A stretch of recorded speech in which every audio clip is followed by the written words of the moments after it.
on Camino Island. That's what I get for living in the San Francisco Bay Area for so many years. My name is Nayaswami Padma, and I'm here to bring you today's noon inspiration on weekdays from the teachings of Paramhansa Yogananda. And today I wanted to share this quote with you. Don't feel badly if you find yourself too restless to meditate deeply. Calmness will come in time if you practice regularly. Just never accept the thought that meditation is not for you.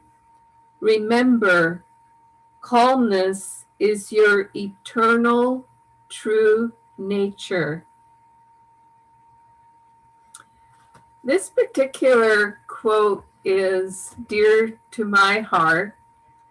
I've shared with my friends through the years that I was 19 when I first found Autobiography of a Yogi and Yogananda's teachings.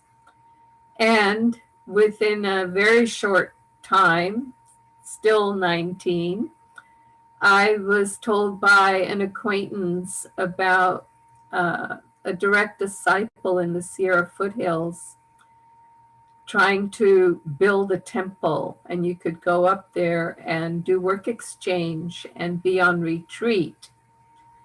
So that's what I did. And at that point in time, my nature was very rajasic, very, very active and restless to some degree, but definitely active. And I recall that I struggled sitting still for Swami Kriyananda's lectures, what to speak of meditation.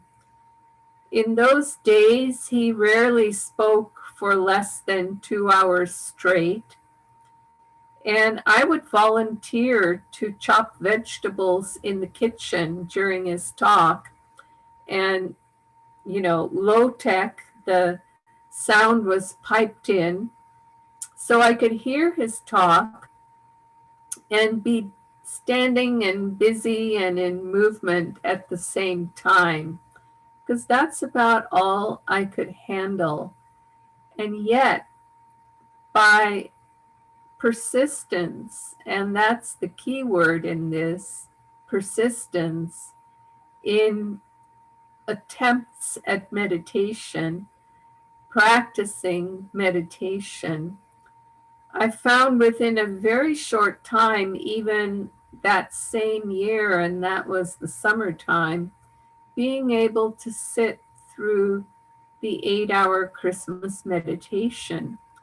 Granted, I wasn't concentrated in meditation the entire time. I think I had Whispers from Eternity and metaphysical meditations sitting next to me, and I would read a passage periodically and then get my concentration back for meditation. But whatever it takes, we just put out the effort and we just keep trying. And I like to share this story because a lot of people are discouraged with their own active natures, and we live in an active age of energy, so of course we're going to have active natures.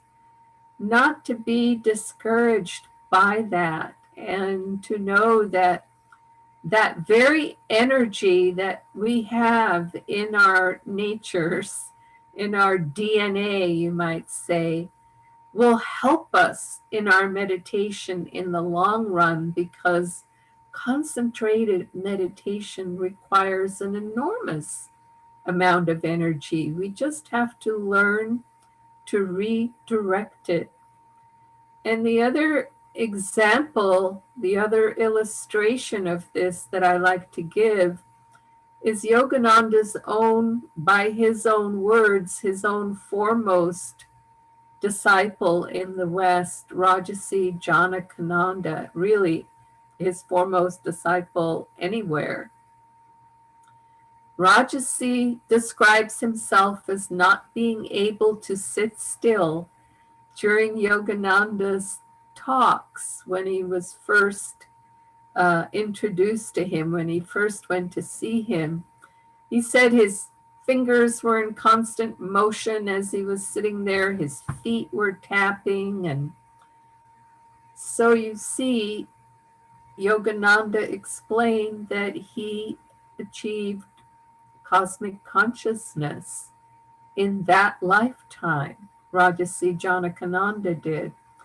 And so, not to be discouraged when we feel challenged by the calmness of meditation, because as this reading, this quotation from Yogananda tells us, calmness is natural to our soul.